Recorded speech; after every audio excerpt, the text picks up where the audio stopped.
हिरण्मयेन पात्रेण सत्यस्य अपिहितं मुखम।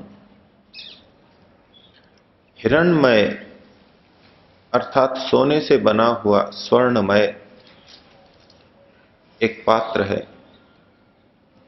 हिरण्मय पात्र के द्वारा सत्य का मुख ढका हुआ है, सत्य उसके अंदर छिपा हुआ है। हिरण्मयेन पात्रेण सत्यस्य अपिहितं मुखम। जो चीज सोने जैसी लग रही हो लेकिन सोना नहीं हो, इसमें सोने जैसी चमक तो लग रही हो, सोने जैसा आकर्षण तो हो, लेकिन वास्तव में वो सोना नहीं हो, ऐसा एक पात्र है, ऐसा एक ढक्कन है, वो हिरण्मय पात्र है। ऐसे पात्र के द्वारा सत्य ढका हुआ है। सत्य को देखने का जो द्वार है, मुख है, वो उससे ढका हुआ है। उपनिषदकार संकेत में बातों को कर रहे हैं। ये स्वर्णमय पात्र क्या है, ये आकर्षण क्या है, और ये सत्य क्या है जो अंदर छिपा हुआ है। हम सत्य को पाना चाहते हैं, जो यथार्थ है, जो वास्तविकता है, उसको हम पाना चाहते हैं।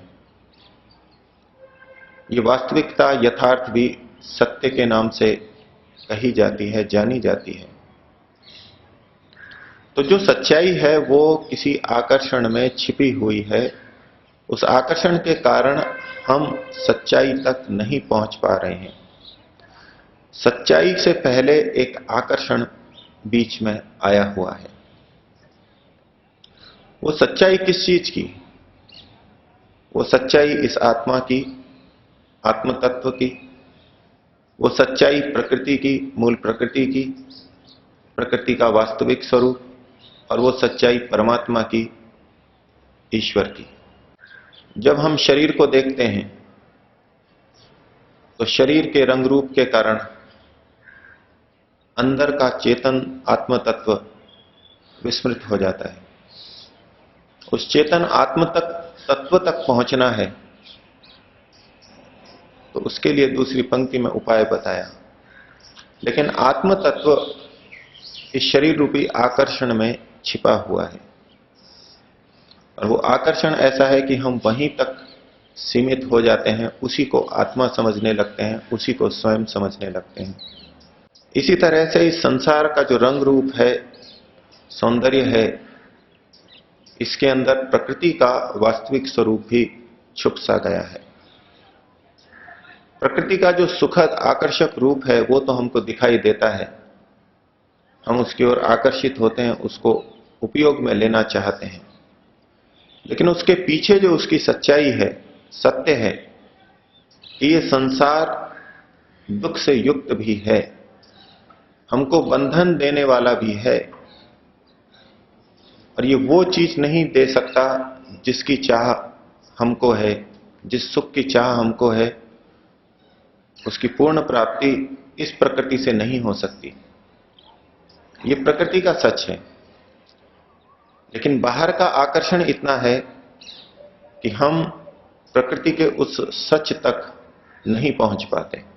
और इसी तरह इस आकर्षण के पीछे छुपा हुआ जो परमात्मा है, इस व्यवस्था, इस सुंदर व्यवस्था, इस उपयोगी व्यवस्था के पीछे जो ईश्वर छुपा हुआ है, सत्य छुपा हुआ है, उस तक भी हम नहीं पहुंच पाते, उसके निर्माता तक नहीं पहुंच पाते। तो ये बाहर के आकर्षण चाहे आत्मा की दृष्टि से हो, चाहे मूल प्रकृति को जानने की, उसके सत्य को जानने की दृष्टि से हो, अथवा ईश्वर को जानने की दृष्टि से हो, हर जगह एक रूप, एक आकर्षण बीच में आया हुआ है। इसलिए कहा हिरण्मयेन पात्रेण सत्यस्य अपिहितं मुखम। एक सामान्य व्यक्ति तो बाहर की इंद्रियों से सब ओर देखता ही है, उपयोग भी लेता है और उससे सुख भी लेता है, उसी में जीवन भर लगा रहता है। कोई कोई व्यक्ति होता है जो नेत्रों को बंद करके और अंदर की ओर झांकने का प्रयास करता है। लेकिन उसके लिए यह आकर्षण, हिरण्यमय आकर्षण तो सामने रहेगा, उसको उसे हटाना होगा। दूसरी पंक्ति में यही उपदेश दिया, तत्त्वम पूषण अपावृणु। पूषण, हे पूषण संबोधन किया जा रहा है, हे पुष्टि को चाहने वाले, हे वृद्धि को करने वाले, वृद्धि की इच्छा रखने वाले जीवात्मा, तू तत्त्वम भूषण अपावृणु, इस स्वर्णमय ढक्कन को, स्वर्णमय पात्र को हटा दे। इसको हटाएगा तो तू सत्य को पा सकेगा। तत्वम पूषण अपावृणु, हटा दे इस ढक्कन को, इस आवरण को, और फिर देख सत्य क्या है। तो संसार का आकर्षण हटा करके आंतरिक दृष्टि बना के जब आत्मा की तरफ बढ़ेंगे तो उसका साक्षात्कार होगा। इसी तरह संसार के सुखों को एक बार हटा करके उसके पीछे छुपे हुए दुखों को देखेंगे तो प्रकृति की वास्तविकता पता लगेगी और उससे वैराग्य की प्राप्ति होगी। और इस सृष्टि के आकर्षण व्यवस्था को देखते हुए उसके पीछे छुपे हुए ईश्वरीय तत्व को, व्यवस्थापक तत्व को देखेंगे तो आनंद की, सत्य की प्राप्ति होगी। तत्वम पूषण अपावृणु, क्यों हटाओ हे वृद्धि को चाहने वाले आत्मन, तो इसको हटा, आवरण को हटा। क्यों? सत्य धर्माय दृष्टये, सत्य धर्म को देखने के लिए। सत्य तो आकर्षण में छिपा हुआ है, चमक दमक में छिपा हुआ है, उसके पीछे सत्य को जानना है तो इस आवरण को तो हटाना होगा। महर्षि मनु ने बड़ी मूल बात कही कि जो धर्म का उपदेश है, मनुस्मृति नाम का ग्रंथ धर्मशास्त्र के रूप में कहा जाता है। तो ये जो धर्म का उपदेश है वो किसके लिए है? तो कहा, अर्थ कामेश्व सक्ता नाम धर्म ज्ञानम विधीयते। जो अर्थ और काम में आसक्त नहीं है उनके लिए ये धर्म का उपदेश है। ये सामान्य रूप से भले ही संसार में चल रहा हो कि जो धर्म और अर्थ में आसक्त हैं, दिन भर धन और विषय भोगों के पीछे भागते हैं, वो भी धार्मिक सत्संगों में कभी कभी आ जाते हैं, भजन सुन लेते हैं, मंदिर मस्जिद गुरुद्वारे चले जाते हैं, कुछ एकांत में बैठ जाते हैं, उपदेशों को सुनते हैं, धर्म को कुछ थोड़ा बहुत जानना चाहते हैं, लेकिन ये सब स्थूल स्तर तक ही है और स्थूल स्तर तक ही रह जाता है। धर्म की गहराई, धर्म का लाभ उनको अनुभव भी नहीं आता और वो पहुंच भी नहीं सकते। तो जो वास्तविक धर्म का ज्ञान है, गहरा ज्ञान है, वो तो उन्हीं व्यक्तियों के लिए है जो अर्थ और काम में आसक्त नहीं है। इस संसार में आकर्षण किन चीजों का है? धन संपत्ति इसका आकर्षण है और कामनाओं का आकर्षण है, जो इच्छाएं हैं उनका आकर्षण है। अन्य शब्दों में कहें तो पुत्रेष्णा, वित्तेष्णा और लोकेष्णा इनके आकर्षण हैं।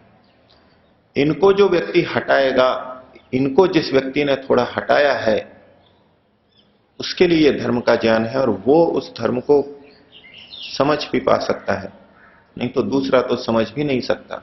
धर्म के सत्य को, धर्म के मर्म को अर्थ और काम में आसक्त व्यक्ति नहीं समझ सकता।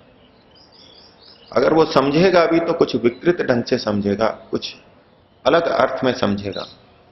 वो धर्म का उपयोग भी अर्थ और काम की पूर्ति के लिए ही करने की इच्छा रखेगा और यही देखता रहेगा कि कैसे इस धर्म पूजा पाठ के द्वारा, ध्यान के द्वारा मुझे अर्थ और काम की पूर्ति हो, अर्थ और काम कैसे अधिक से अधिक मिले। अर्थात पर्दा तो उसके सामने अर्थ और काम का ही है, आकर्षण तो अर्थ और काम का ही है। वो सत्य तक नहीं पहुंच सकता, न तो आत्मा को ठीक तरह जान सकता और न प्रकृति के वास्तविक दुख मिश्रित सुख को जान सकता है और न परमात्मा को जान सकता है। ये जितना सुख है संसार का, ये कामनाओं का ही सुख है। कामनाओं की पूर्ति होती है तो व्यक्ति सुख का अनुभव करता है। योग दर्शन व्यास भाष्य में सुख की परिभाषा ही यही दी। कि जब हम अपनी कामनाओं की पूर्ति करते हैं, कामनाओं की पूर्ति से जो इंद्रियों की शांति होती है, बस वही सुख है। तो कामनाओं में जो आसक्त है, कामनाओं के आकर्षण के पीछे लगा हुआ है और उसी में सुख अनुभव कर रहा है, वो व्यक्ति आगे सत्य को जानने के लिए नहीं बढ़ सकता। और कामना के अनुसार ही हमारा सुख भी होता है। जिसको अत्यधिक कामना होती है, बहुत तीव्रता से वस्तु की चाह होती है, उसको वस्तु मिलने पर अधिक सुख की प्रतीति होती है, क्योंकि कामना की शांति उसकी अधिक हुई है। कामना का उभार अधिक था, वो शांत हुआ है, तो उसको सुख का अनुभव होता है। और जिसको कामना नहीं है, उसको वो वस्तु मिल जाए तो उसको कोई सुख की प्राप्ति नहीं होती, उसको कोई विशेष खुशी सुख अच्छा नहीं लगता, सामान्य स्थिति रहती है। योग दर्शन व्यास भाष्य में श्लोक आया, यच्च काम सुखम लोके यच्च दिव्यम महत सुखम। यच्च काम सुखम लोके, एक काम सुख है, कामनाओं का सुख है, विभिन्न इच्छाएं हैं, उनकी पूर्ति का सुख है। वो शब्द स्पर्श रूप रस गंध किसी भी रूप में हो, ये कामनाओं का सुख है। और यच्च दिव्यम महत सुखम, और जो दिव्य दिव्य महान सुख हैं, तो यही आकर्षण है जिसके कारण व्यक्ति इसके पीछे के सत्य को, दुख को नहीं समझ पाता। और विष मिश्रित मिठाई को खाने के समान विष को तो जान नहीं पा रहा है, लेकिन मिठाई बड़ी पसंद आ रही है और उसको खाया जा रहा है और विष के कारण पीड़ित हो रहा है। यच्च काम सुखम लोके यच्च दिव्यम महत सुखम तृष्णा क्षय सुखस्येते नारहत षोडशीम कलाम। फिर तीसरा सुख बताया, तृष्णा क्षय, तृष्णा का क्षय हो जाना, इच्छाओं का क्षय हो जाना, कामनाओं का क्षय हो जाना, इसका जो सुख है, दूसरे शब्दों में कहें संतोष सुख। ये संतोष के प्रकरण में ही व्यास जी ने लिखा है। ये तृष्णा क्षय का जो सुख है, ये इतना बड़ा है कि काम सुख और दिव्य सुखों की तुलना में 16 गुना ज्यादा है। ये जो काम सुख है वो इसके 16वें अंश, 16वीं कला की भी बराबरी नहीं करते। तो जो संतोष सुख है, जो इस आकर्षण के पीछे छुपा हुआ है, उसको हर व्यक्ति नहीं पा सकता। इस आकर्षण काम सुख के कारण, धन सुख के कारण व्यक्ति संतोष सुख को नहीं देख पाता। लेकिन वो पूषण है जिसको संबोधित किया जा रहा है, जो आगे बढ़ना चाहता है, जो और ऊंचे सुख को पाना चाहता है, उस पूषण को कहा जा रहा है। जो वृद्धि करना चाहता है, उसको कहा जा रहा है कि इस आवरण को हटा। ये जो धर्म और अर्थ का, कामनाओं का आकर्षण है, संसार की चमक है, इसको हटा। काम सुख और दिव्य सुख को हटा, तो अंदर के संतोष सुख को, दिव्य सुख को तू पा सकेगा। संसार में दुख है, हम सब अनुभव करते हैं, लेकिन संसार के सुखों में भी दुख है, ये हम अनुभव नहीं कर पाते। जो कष्ट बाधाएं आती हैं, दुख हैं, उसको तो सीधे सीधे सभी अनुभव करते हैं, लेकिन जिसमें हम सुख अनुभव कर रहे हैं, जिसको सुख देख रहे हैं, उसमें भी दुख छिपा हुआ है, ये हर व्यक्ति को सामान्यतः बोध नहीं होता। योग दर्शनकार ने इसे परिणाम दुख, ताप दुख, संस्कार दुख और गुणवृत्ति निरोध दुख, इनके रूप में प्रस्तुत किया और कहा कि ये दुख किसको पीड़ित करते हैं, किनको क्लेशित करते हैं। तो कहा ये योगियों को ही पीड़ित करते हैं। जो अक्षिपात्र विद्वान है, उसी को ये कष्ट देते हैं। जिसने इस आवरण को हटाया है, चमक दमक के आकर्षण को हटाया है और इन दुखों के प्रति संवेदनशील हुआ है, आंख के समान संवेदनशील हुआ है, जिसमें छोटा सा मिट्टी का कण गिर जाए, छोटा सा तिनका गिर जाए, तो भी बहुत परेशानी अनुभव होती है। तो जो इतना संवेदनशील होता है, उसको संसार में ये दुख दिखाई देता है, उसको इस सत्य का साक्षात्कार होता है जब वो इन आकर्षणों को हटाता है। इन आकर्षणों से दृष्टि हटा करके इस हिरण्यमय पात्र को हटा करके, स्वर्णिम ढक्कन को हटा करके अंदर देखने का प्रयास करता है, उसको इसके दुख भी दिखाई देते हैं और फिर वो सत्य को पाता है और फिर वो इससे वैराग्य को प्राप्त करता है। तो हिरण्मयेन पात्रेण सत्यस्य अपिहितम मुखम, यहां अपिहितम शब्द आया है। संस्कृत में पिधानम, पिहितम ये ढकने के अर्थ में आते हैं और उसके आगे अ लगाया हुआ है, अपिधानम, अपिहितम। इससे एक हमको कुछ भ्रांति हो सकती है कि ढक्कन से अतिरिक्त कोई विपरीत चीज कही जा रही है, अर्थात कुछ जो खुला हुआ है। हिरण्मयेन पात्रेण सत्यस्य अपिहितम मुखम, अर्थात सत्य का मुख खुला हुआ है, क्योंकि पिहित का मतलब होता है ढका हुआ और अपिहित का मतलब हो जाएगा जो उघड़ा हुआ है, खुला हुआ है। लेकिन व्याकरण की दृष्टि से पिहितम और अपिहितम दोनों के एक ही अर्थ हैं। व्याकरण की प्रक्रिया में